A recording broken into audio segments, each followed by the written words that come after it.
orang yang gampang atau mudah mengafirkan saudaranya, ya jangan-jangan kafirnya nanti jatuh ke dirinya sendiri gitu, Habib.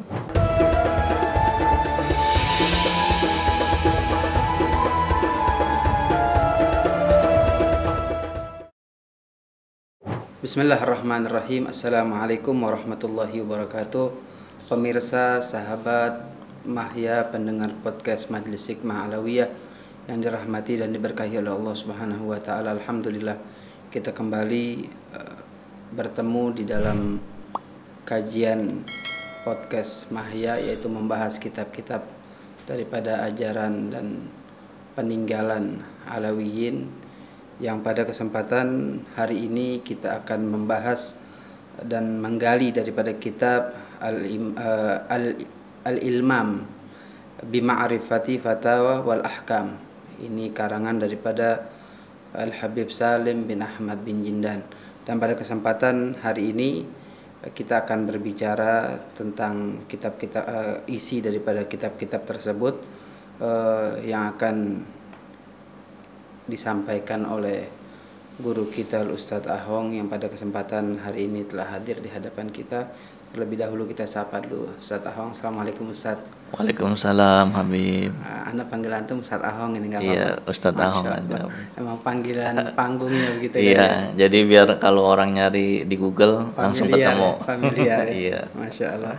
Ustadz Ahong, kenapa antum lebih memilih kitab Al-Ilmam Bima'rifati Fatawa wal Ahkam karangan Al-Habib Salim? Ya, saya cerita sedikit Habib.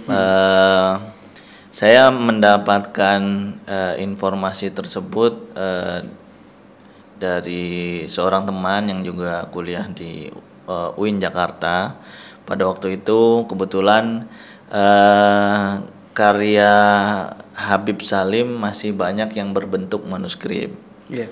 Nah, saya untuk kebutuhan penelitian S2 di UIN Jakarta, saya mendapatkan informasi bahwa di Al-Fakhriyah pada waktu itu masih banyak makhtutat atau manuskrip tulisan tangan Habib Salim yang ada di tangan Habib Ahmad bin Jindan. Nah, saya pilih satu persatu waktu itu. Ternyata Al-Ilmam Bima'rifatil Fatawa wal Ahkam itu menarik bagi saya. Kenapa? Pertama karena di situ Habib Salim menuliskan sekian fatwa, sekitar 100-an. Kemudian beliau juga mengomentari isu-isu sosial keagamaan yang pada waktu itu banyak dibicarakan oleh para ulama. Sebagai seorang ahli hadis maksudnya, sebagai seorang ahli hadis, juga ahli fikih dan usul. Nah, beliau di dalam karyanya itu banyak beristimbat, istidlal berdasarkan hadis-hadis yang beliau ketahui, yang beliau hafal. Kemudian dikaitkan dengan fenomena sosial keagamaan yang ada di Nusantara, khususnya di Indonesia. Pada waktu itu belum bernama Indonesia karena Al-Ilmam, sepengetahuan penelitian saya itu diteliti ketika Habib Salim masih ada di Surabaya. Ajib. Iya. Jadi artinya beliau Habib Salim belum datang ke Jakarta. Belum. Sekitar masih umur 20-an. Waktu itu di sudah umur 20 tahun Habib Salim sudah produktif menulis buku Al-Ilmam ini. Iya, dan buku-buku lainnya tentunya. Nah, kebetulan beliau sebagai sekretaris di Madrasah Khairiyah atau kalau nggak salah Al-Khairiyah di Surabaya. Biasanya dulu kalau ulama yang bertitel khatib itu bukan sekretaris sebagai administratif aja, tapi beliau juga sudah dipastikan penulis begitu yang produktif. Itu yang saya ketahui Habib. Nah, akhirnya saya pilihlah kitab Al-Ilmam Bima'rifatil Fatawa wal Ahkam. Ajib. Jadi dari hal tersebut antum meneliti kitab Al-Ilmam karena hal yang membuat antum menarik hal tersebut ya? Ya, ada singgungannya dengan masalah sosial keagamaan di Nusantara, Habib. Lalu apa aja isi-isi fatwa di dalam kitab Al-Ilmam di antaranya? Di antara yang paling menonjol dan menarik ya, kalau yang karena saya nggak bahas semua maktutnya Habib Salim, hanya Al-Ilmam itu dan beberapa kitab hadiah dari cucu beliau Habib Ahmad bin Jindan. Yang paling menonjol yang pernah saya baca itu adalah tentang tasyabbuh dengan man tasyabbaha biqaumin fahuwa minhum. Nah, itu kan dalil andalan. Setiap ada fenomena apapun yang rada aneh gitu ya, dalam tanda kutip, iya, terus wah jangan gitu ente, man tasyabbaha biqaumin fahuwa minhum gitu kan.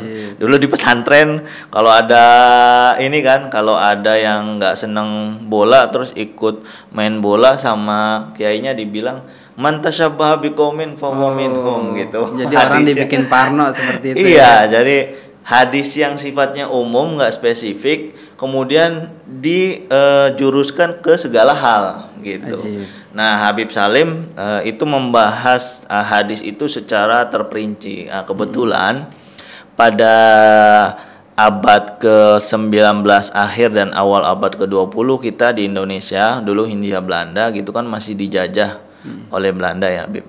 Jadi ada beberapa secara tradisi orang-orang Belanda itu kan pakaiannya berbeda dengan pakaian-pakaian orang di Nusantara gitu. Mereka pakai celana, mereka pakai dasi, pakai jas, yang pada waktu itu dianggap tabu oleh Muslim di Nusantara. Nah, bahkan sebagian kalangan sampai mengafir-ngafirkan orang yang memakai celana, terusnya memakai jas gitu kan. Nah, itu tidak diinginkan oleh Habib Salim gitu ya. Orang yang terlalu, memang dulu kan kepentingannya adalah melawan penjajah gitu ya. Melawan penjajah itu sebuah perlawanan. Iya, oke, kata Habib Salim, itu memang sebuah perlawanan kalau kita memakai pakaian serupa dengan mereka, artinya kita ngikut-ngikut budaya mereka gitu. Artinya kita kalah dong dengan mereka. Ya, itu saya setuju kalau kata Habib Salim, cuman ya jangan sampai mengafirkan satu sama lain begitu. Nah, menurut beliau kalau masih jadi berpakaian kemudian terkait budaya, ini ya nggak masuk ke hadis itu man tasyabbaha biqaumin fahuwa minhum. Nah, beliau beristidlal di antaranya misalnya di Fathul Bari juga dijelaskan, Syarah Sahih Bukhari itu beliau mengutip di situ di kitab Al-Ilmam itu. Nah, waktu itu Rasulullah juga pernah memakai jubah-jubah orang-orang Romawi, orang-orang Persia yang pada waktu itu di Syam mereka belum Muslim gitu kan, belum ada ekspansi Islam ke berbagai negara Arab gitu. Rasulullah dulu pakai jubah ini kok pakai jubahnya orang-orang non Muslim, tapi itu tidak dianggap tasyabbaha biqaumin gitu. Nah, kata beliau seperti itu. Jadi ukurannya itu bukan pada kebudayaan. Kalau man tasyabbaha biqaumin ini ai fil akidah gitu. Atau pakaian-pakaian yang memang khusus untuk orang-orang non Muslim gitu. Misalnya salib mungkin itu kita mungkin kita nggak boleh pakai salib gitu, karena itu kan identik dengan non Muslim, dengan orang Kristen atau Katolik begitu, Habib. Itu yang saya saya kaji. Ya, artinya Habib Salim di sini meluruskan sesuatu yang sesuai dengan syariat, tapi hal yang mubah yang dilakukan oleh orang awam jangan digariskan atau ditujukan wah ini nggak boleh, haram gitu. Dengan dalil barusan man tasyabbaha biqaumin fahuwa minhum. Betul. Nah, memang di situ juga dititik tekankan, mungkin pada waktu itu kan sudah mendekati kemerdekaan gitu ya, Habib ya. Sudah mendekati kemerdekaan, tapi tradisi mengafirkan orang yang memakai pakaian mirip-mirip orang Belanda tuh masih ada. Nah, Habib Salim miris mengenai hal itu. Bahkan anak-anak muda yang pakai topi gitu kan, pakai topi terus dikafirkan. Bahkan yang mau sholat terus pakai topi diusir begitu. Nah itu berarti dari dulu kencang banget hal-hal seperti ini ya maksudnya. Iya Habib. Dari dulu memang seperti itu ya. Kita pikir kan baru-baru aja orang dengan mudahnya mengkafirkan orang lain. Nah, ya itu dia yang penting untuk kita jadikan pelajaran ya Habib ya. Jadi man kafaro akhohu fahuwa lahu gitu ya, au kamakol gitu ya, di riwayat Sahih Bukhari juga dikutip sama Habib Salim. Orang yang gampang atau mudah mengkafirkan saudaranya, ya jangan-jangan kafirnya nanti jatuh ke dirinya sendiri gitu Habib. Nah itu yang diwanti-wanti sama Habib Salim bin Jindan, jangan mudah mengkafirkan orang lain, jangan mudah mengkafirkan sesama muslim selagi dia madama mustaqbilal qiblah, selama dia masih sholat menghadap kiblat, masih syahadat. Iya masih syahadat, kecuali sholatnya udah madep ke Israel gitu. Baik, Ustaz Ahong, Anda mau tanya apa aja yang ada di kitab tersebut atau pandangan antum dari yang antum dapati di kitab Al-Ilmam tadi, hukum-hukum tasyabuh. Antum ngomong tentang tentang tasyabuh. Apa aja sih batasan-batasan atau hukum tasyabuh dengan kelompok lain? Batasan-batasannya itu seperti apa maksudnya?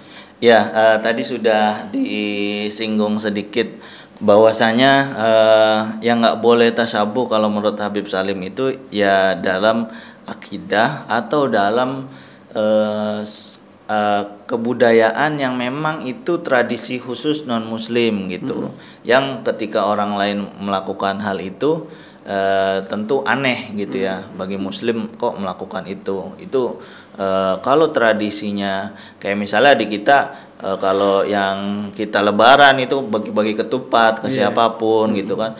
Kalau di orang Tionghoa misalnya bagi angpau itu kan tradisi gitu. Kita yang yang muslim bagi-bagi angpau juga ya itu nggak masalah, bukan termasuk mantasabah biqaumin fahuwa minhum gitu. Nah kalau muslim pakai salib itu kan kayaknya aneh gitu, kayaknya hampir nggak ada orang muslim pakai salib. Nah itu nggak boleh gitu. Nah itu yang atau saya laki-laki pakai anting gitu kali ya. Ya bisa jadi itu kan pernak-pernik wanita gitu. Jadi ada tasyabuh itu juga kan ada hadisnya batasan-batasan gitu. juga. Nah itu yang saya yang saya baca, yang saya teliti tentang fatwa beliau mengenai man tasyabaha biqaumin fahuwa minhum. Tadi antum angkat juga tentang ada isu-isu keagamaan yang digunakan oleh para politisi atau oleh pakar agama lewat ajaran Islam. Mereka mendompleng diri mereka ya, mengatasnamakan agama tapi untuk kepentingan pribadi begitu. Artinya pun Habib Salim di sini mengangkat bicara juga dengan tulisannya. Kalau secara persis saya belum menemukan ya Habib ya. Kalau yang terkait isu-isu agama digunakan oleh politisi itu belum menemukan di Al-Ilmam. Saya kira nggak ada kalau di Al-Ilmam.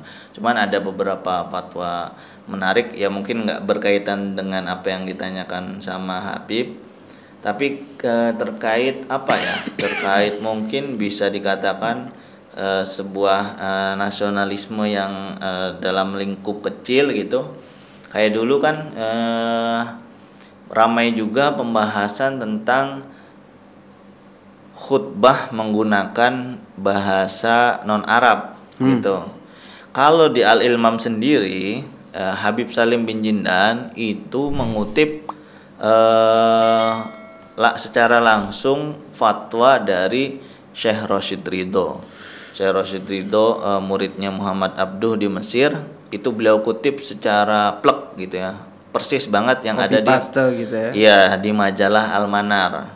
Nah, kalau pendapatnya Rashid Ridho itu kan ya kalau khutbah pakai bahasa Arab, jangan sampai bahasa Arab ini terkikis gitu. Nah tapi Habib Salim punya pandangan lain, walaupun nggak ada di kitab Al-Ilmam. Cuman saya pernah baca diwan beliau, itu dikasih Habib Ahmad juga.